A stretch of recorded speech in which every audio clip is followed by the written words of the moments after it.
where are we going now? We're gonna go to the Lao Silk Residence in Vientiane City. So it's your most popular place, huh? Yes. All right. I'm gonna see a lot of textiles. Are you excited? Yes, I am. All right, let's so go we're see. gonna bring you guys along. So let's go see what we have here. Look at this beautiful place here. งามหลายๆเนาะ Called the traditional Lao Silk Residence. Look at the beautiful งามขนาดเพิ่นเฮ็ด an old school house so old house, I think. yeah and then this is newly built huh No, it's the old residence home. oh okay they remodel it Yeah, they okay remodeled it and made it into a museum. oh okay เพิ่นแปลงใหม่ Come on, in front. โอ้งามอยู่นี่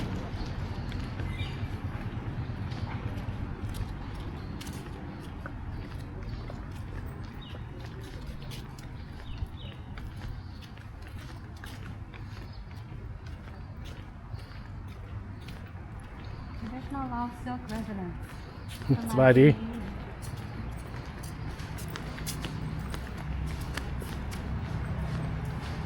Oh look at how big the can is Come on, we're gonna bring you in. look at this big can thank you and we got greeted สบายดี โดยได้ใจมีบอก โดยใจได้นี่เลย มาถ่ายกล้องได้บอก ได้จ้ะแล้วว่าของผักของ ห้องไหนห้องผักเท่าไหร่ก่อน แสนกี่ โอเคเลยอันนี้เซ็นได้เนาะมาก่อนเลย So you can sign in to say that you made it here, your check-in point. So yeah.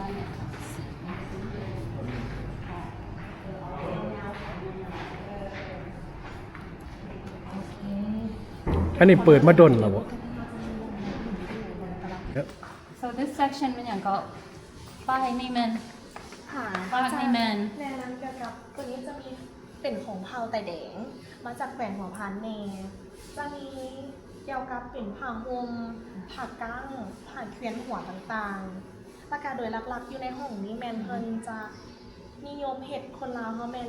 ลายหน้าเจ้า แม่นแล้ว ประกาศ national ถึงห้องรับจากยูเนสโกนำ โดยยินยอม ป แม่ ระ น กาศ แล้ จะ ว มีลายดอกไม้ มีต้นมอม มีต้นนกประกาศมีต้นสิง ต้องเบิ่งดีๆจึงหัวลายแต่เป็นลายไหนเนาะอันนี้เป็นลายหน้ามันบอกเห็นหัวแล้วเห็นหัว โบ ต้องแม่นเหรอ เป็นลายนะ ตัวนั้นลายนะ ตัวนี้แม่เป็นจะเอื้อมาเป็นคือลายกระแจหรือว่าลายดอกจันทร์อย่างต่างๆนี่คือเป็นซิกแซกแบบนี้ โอเคนึกว่าหัวหน้าแต่ว่าอันนี้แม่นบ่ล่ะ นะคะจะลงถึงวันนี้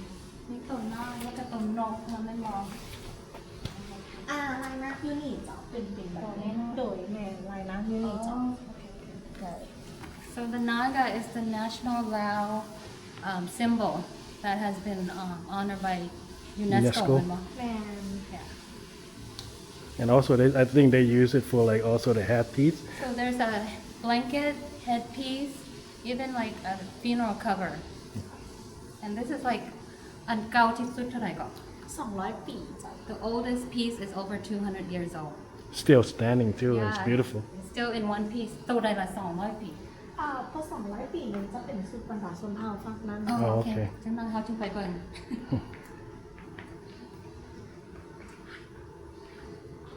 อันนี้เป็นคนโดเนทมาให้เหรอหรือว่า เพิ่นบ่ได้ดูนี่จ้ะแต่ว่าทางเฮาเฮียนเซิร์นเพิ่นมาแสดงให้เบิ่ง โอเค โดยละ แต่ว่ายังเป็นของเพิ่นค่ะเพิ่นวางแสดง โดยแม่ละกะเพิ่นจะรักษาตั้งแต่บรรพบุรุษเพิ่นมาเลยจ้ะรุ่นเอารุ่นคือรุ่นสู่ต่อไปเลย So each piece is actually not donated, but it's still owned by whoever wants to present it at the museum and show it to everybody. But it's still like if I had a piece of fabric that I want to share with everybody, I can give it to the museum and they will display it and they'll keep rotating because there's a lot of pieces. แม่นบ่มีหลายผ้าแบบเปลี่ยนทุกเทื่อบ่หรือว่าจังได๋ อาจจะมีบางผืนที่ทางเฮาได้เซิร์นเฮียนเซิร์นเพิ่นมาอาจจะมี3 เดือนเทื่อนึง เปลี่ยนเทื่อนึง 1 เดือนเทื่อนึง So once in a while they'll rotate it because there's a lot of fabric to share and show. เลยนี่จะเป็นลายนาคให้เขาเห็นชัดเจนเลย So this is the Naga print. You see the two heads? Yeah, beautiful. อันนี้ตัวสิงห์เหรอ ตัวมอม ตัวมอม เลย Oh, the mom. แบบด้วยกำมัดผ้าใหม่แล้วโอ้เพิ่งอันนี้เป็นละเอียดเนาะ โดยหลักๆทางโซนนี้แม่นเพิ่นจะเป็นของแต่เผาไตแดงไปเลย ทองไทยแดง โดยเผาไตแดงเอกลักษณ์ของเพิ่นแม่นจะมีสีแดงเป็นเอกลักษณ์ของเพิ่น สีแดงดำว่าเป็นตลอด จะเป็นฟิลประมาณนี้แหละจ้ะสีแดงสีแบบสีแจ๊ดๆแจ้งๆโดย งามละเอียดมัน สีที่เห็นเป็นสีอาจจะบ่ได้แดงเข้มขนาดนี้หรือว่าสีอาจจะบ่ได้แดงแบบคือแดงเขาเดี๋ยวนี้นะย้อนเราเป็นเนื้อมาจากสีธรรมชาติ แม่แล้วเวลาดุ่นไปถ้าเขาบ่รักษาดีสีมันจะจาง โอเคเอาของธรรมชาติมาเห็ดสี โดยถ้ามันเป็นสีเคมีของเขาเนาะก็จะยังมีความแดงแบบแดงอยู่ซ้ำๆหนาๆโดย แม่แล้วไฟมันอยากจิตจางๆไหม แม่ต้องได้ทักษะอย่างดี บอกให้ถึงแดดบอกเป็นเท่าไหร่ ไม่ให้ทึกแดดเลย เพราะว่าคันทึกแดดสุดสีมันจะจางเขาก็เลยต้องได้เห็ดผักกาดใส่จ้ะ แต่ว่า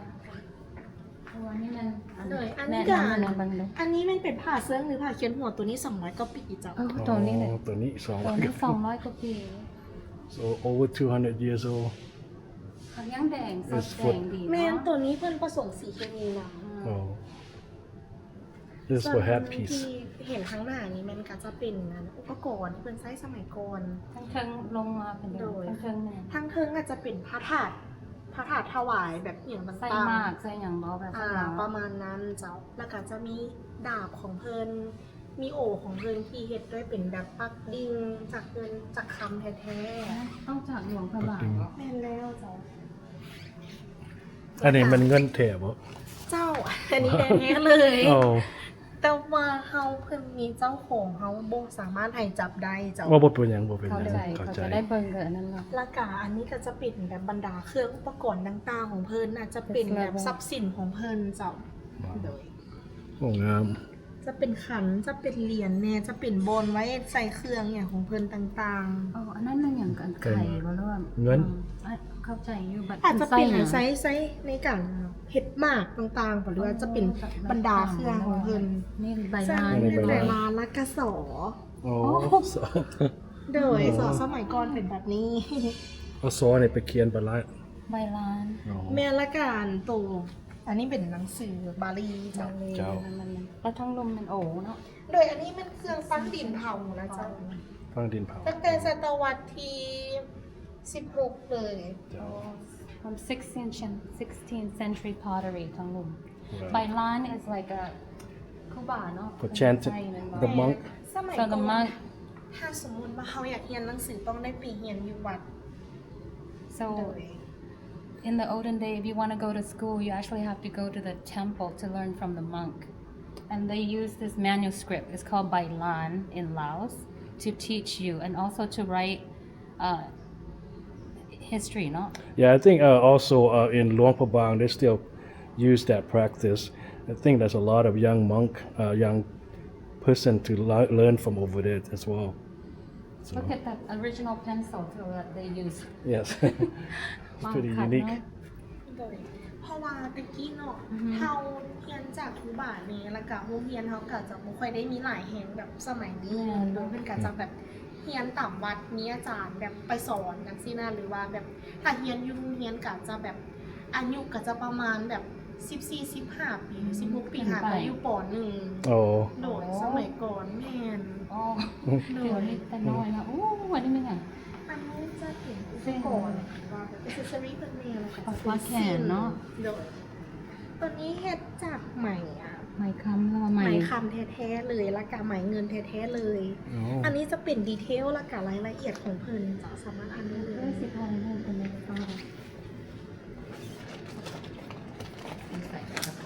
กล่องค่ะ เวลาเขาใส่ก็จะมีความหนักเพอมาเฮ็ดจาก อ๋อมัน เงินแล้วก็จะคำ โอ้ แท้ ว้าว ๆเลย อันนี้จักปีแล้วเนาะ อันนี้หันตั้งแต่ปี อ๋อ 1940 1940 Oh, that's เคยมักใหม่คำฝันต้องมีแน่นอนอยู่ในอยู่แล้ว โดยมี ต้องใหม่เลย ที่เฮาย่างกันแล้วความที่นี่ก็มีไหมคำฟัง แม่บอกแบบ got a lot of good gift here. ของงาม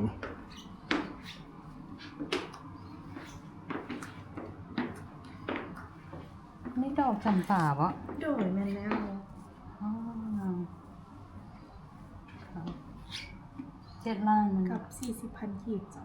7 ล้านเป็นเท่าไหร่ almost 2 ล้านเงิน100เนาะ อืม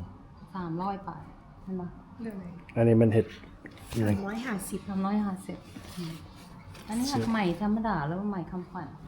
ตัวนี้หันเป็นใหม่ธรรมดาจ้ะ หัก เป็นจะตามเอา แบรนด์ เป็นของแบรนด์ค่ะ แม่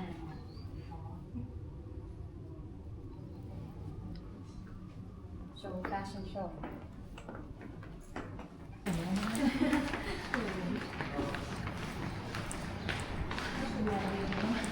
อืมสบายดี ขอถ่ายเดียวเลย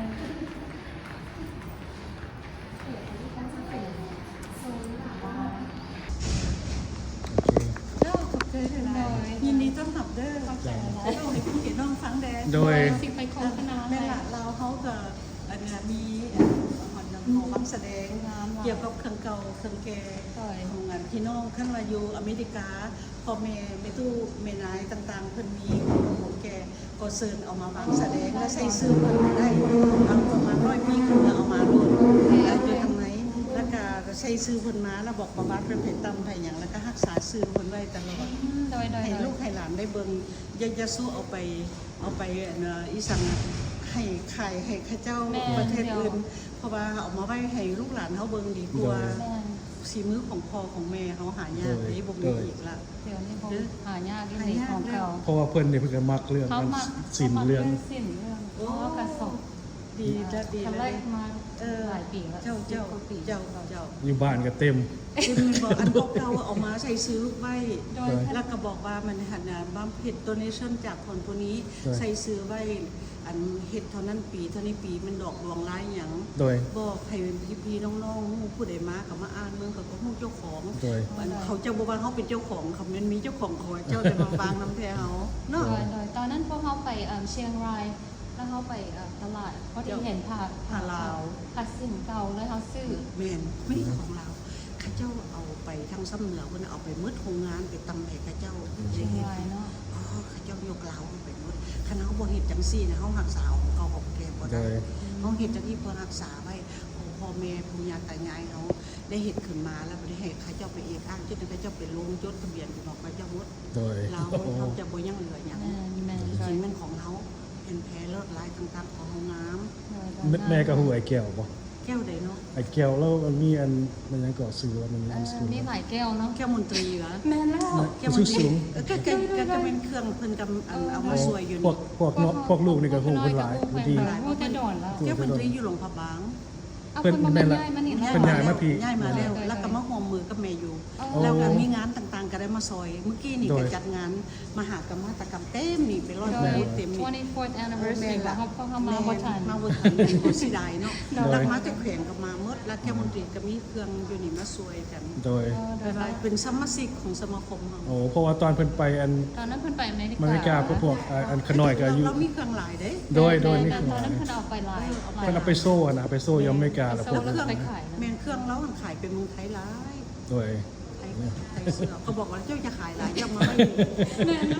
ชิดายมัน ของเพิ่นก็งามเด้ ของเก่าหลาย อันเก่า โดย เก็บซื้ออันเก่า โดย สมัยเด็กกี้ไปบ่มีเงินก็ขายหมด โดย เล่ากันสมัย วันนี้มันบ่มีบอลทอนโฮมมันบ่มีศูนย์กลางที่เก็บกันสะสมไว้เด้ โดย แล้วที่เขาจังว่าโอ้พอเขาจำเป็นสังคมหัตถกรรมมันต้องได้จำเป็นได้เฮ็ด เพราะว่ามันต้องสะสมคนเก่าคนแก่เขาจะเห็นสีไม้ลายมือของพ่อของแม่เราเนี่ยทั้งเหนือทั้งเป็นแบบใดทั้งใต้แบบใดแล้วก็นะเวียงจันทร์แบบใดให้หลายได้เห็นหลานโอ้ไม่เห็นของพี่ของน้องก็ดีใจเด้ ดีใจแฮงเพิ่นพาไปเบิ่งอำเภอ เก่า ไปซ้อมแล้วก็ 6 เดือนได้เปลี่ยนเท่านึง6 เดือนได้เปลี่ยนใหม่ยาวมีเดือนเปลี่ยนใหม่มื้ออื่นอีกก็สิ กพิเศษ ก็ยังได้ยินเพิ่นว่าให้ ทำแขกพิเศษ โดยดีใจนำ จะฮับเลยมาแขกพิเศษแล้วก็ ต้องเตรียมไว้แล้วเนาะ เป็นมาเตรียมอันนี้ที่สาธิตปักดิ่ง โดย แล้วก็แม่ที่สาธิตอันนั้นสาวใหม่ปักดิ่งที่ใส่ตัวนี้เจ๋งๆแล้วนี่เจ้าพายิงเพิ่นสิมาตัดหู โอ้ต้องถ่ายรูปไว้แล้วเนาะ เพิ่นจะมาตัด โอ้ แล้วมีสินเนี่ยให้เพิ่นเตรียมไว้เพิ่น เตรีย จะ ม บอก แล้วผ้าแพ้ผ้าหอยฝากออกแบบน้ำแล้วเมื่อกำลังตอนบ่ายเพิ่นสิจัดแล้วก็มื้ออื่นน้ำเพิ่นจะ we fortunately to speak to the original founder of this มิว place เซียมดีใจและดีใจพ่อแม่ ใจ ขอบใจหลาย ขอบใจเริ่มนะ ใจหลายๆเด้อขอบใจหลายๆเจ้ามีหยังก็ถามหลานสาวแล้ว โดยเก่งหลายคุยกันได้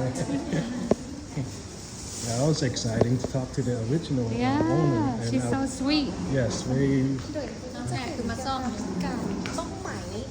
เฮ็ดแสงไหมต่างๆเวลาโน้มอันนี้จะเป็นสีธรรมชาติที่ทาง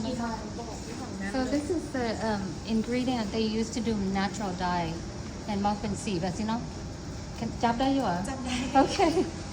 this is made from natural dye using natural อันนี้มันอย่างไร ตัวนี้จะเป็นน้ำขี้ตมหรือว่าตุ่ไข่ โอเคขี้ตม much This is rosewood ไม้ดู แล้วก็ปักแสด มักแสด แล้วก็ดอกน้องเขือ โอ้ดาวเฮืองมารังกับมาแรงกอ อันนี้จะเป็นตุ่มม้อนของเฮา This is tamon, not.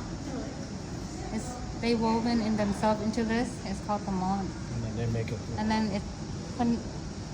been fried. They make into the thread.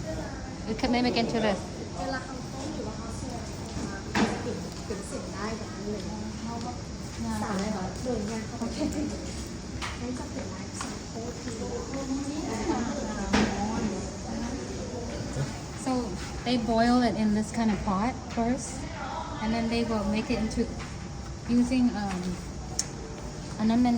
themselves in fry. ตัวนี้เซลล์ใหม่ยิ้วใหม่ you อิ่วไหม so boil อันนี้อิ่วไหมแล้วมันจะเป็นแบบ it's gonna be like that and then after that they will make fabric out of it เป็นหลายอย่างนะเนาะอันนี้คือ ต้มให้มันเป็นเส้นเป็นเส้น ต้ม ออกมา ต้ม แล้ว โด ก็ นกันไหนมันต้ม น้องกับโมมันจะจนกว่าจนมันจะเบิดถังนี่เลยจนเป็นหมักออกมาหมดเลย โอเคโอเค แล้วก็จึงเอามานี่เป็นแบบนี้เดี๋ยวนี่จะเป็นสารที่ปั้น Oh, okay. Now we're gonna see the actual weaving. ซื้อมันจะมี สีใจ อันนี้สาวใจ She will show you the weaving technique เพิ่นเฮ็ดโดนแล้วบ่ โดยโดนแล้ว ตั้งแต่น้อยบ่ว่า ตั้งแต่อายุ12 ปีแล้วก็เรียนเฮ็ดหมูน้อยๆก่อน อ๋อเดี๋ยวนี้เท่าใดแล้ว อายุ24อายุ24ปีแล้ว So she's been weaving since she was 12 years old. Now she's 24, so 12 ปีแล้วเนาะ เรียนแบบ มันจะเป็นการปั๊มหู ได้เหรอ ทำลายอะไรกันไร โอ้อันนี้เป็นลายอย่างไรจ๊ะ ตัวนี้กำลังจะเห็นลายนะ ลายหน้าต้องลายหน้าแน่นอน มันมีหลายลายที่เป็นเห็น ถ้าเฮ็ดลายเนี่ยหลายอันได้ แต่ เนาะ ว่าลายนัดมันเป็นลายนิยมอยู่บ้านเฮา มันจ่ายเป็นนางอีก นางเอกแล้วมื้อนี้ได้สิไปโซ ได้ ป้าเสี่ยวไปลง YouTube มีแฟนแล้วบ่ งาน โอเคผู้ใดสนใจนี่มาหาเด้อมาแวะหาเด้อ เอาไว้ได้ put ได้อันนั้น เอาเบิ่งนะดูไทยแน่ โดย 1 2 3โอเค ผู้ใดอยากติดต่ออัน มาหาเราอยู่ตำน้ำผ้าใหม่ได้เลย เอาแล้วเจ้าได้ไหม ผู้นี้ คนนี้ได้คนนี้อุ้ยคนนี้บอกคนนี้บ่ว่างแล้ว ได้บอกว่า บ่ว่างแล้วเป็นแปลว่าผ่าหนึงเฮ็ดโดนปานใดแล้ว มันตกตัวนี้มันใช้เวลาเดือน ตัวนี้มันจกมันใช้เวลามันบ่ฮอดเดือนบ่ พ่อ ถ้ามัน จ จ บบ วัดผืนก็ใช้เวลาเดือน 3 เดือน โอ้ มัน สูงสุดแค่3 เดือนน้อยใจหรอ ขั้นโดนสุดแต่ว่า3 เดือนเนาะ แมน ขั้นไวสุดเดือนหนึง แมน แต่ว่าต้องลายง่าย ลาย อ มันก็ขึ้นกับลายจ้ะ อ่า ถ้าลายง่ายก็สิประมาณเดือนหนึงแต่แอบมียากผลง่ายก็2 เดือนหรือยากสุดๆก็3 เดือนเลย So it takes about 1 to 3 months to weave a final fabric. It depends on the print. อันนี้มันลายนาค so it's going to take longer to make. อันนี้มันฝนใหม่ ใบคำเปก See? ใบม้อน So if you come closer, can you see that my kampe? So this is my normal ตัว mai. นี้ใบม้อน The one that's เลื่อม Lươm-lươm. sparkly one is my kampe. My kampe ก็หนึงประมาณเท่าไหร่200ปลายบ่ US ค่ะ พูดบ่ล่ะ ก้อนหนึ่งประมาณ 300 เดี๋ยวได้300แล้ว so ก้อน so one พวงเนาะประมาณ$300 to make. That's why it costs a lot because the fabric to make it as well as the time of the weaver to make it. So that's why we recommend. That's the reason why it's a little bit pricier because it's valuable and it's one of a kind เนาะอันเดียว ก็สอนอันน้องๆอยู่บ่ จะมีสอนดีกว่าแล้วกัน นี่เป็น บ่มีสอนมีแต่เฮ็ดเอง นี่เป็นเฮ็ดเอง พวกน้องๆบ่อยากเรียนบ่ บ่มีคนอยากเรียนหรอแล้วแบบก็จะต้องเรียนหม่องอื่นเนาะ เดี๋ยวนี้เขาเฮ็ดหมดอื่นเพราะว่าบ่ได้รับสอน บ่ได้รับสอน คันแม่นคนอยากมาอันเรียนก็ได้บ่ บ่ได้เชื่อเนาะ มีแต่เจ้าต้องเก่งแล้วเจ้าจึงมาเฮ็ดเวียกอยู่นี่ได้บ่ คันแม่นอยากได้คันแม่นเป็นอันน้องของอันแฟนนั่นได้บ่ ฉันเป็นน้องของแฟนอยากมาเรียนบางเทื่อได้ โอเคให้น้องเฮ็ดซื้อ โอเค โอเคขอบใจด้วยหน่อยเด้อ ได้ โอเคสวัสดีเจ้าขอบใจหลายๆว่า ขอบใจหลายๆเป็นหนังสือใหม่ ขอบใจ เจ้า ข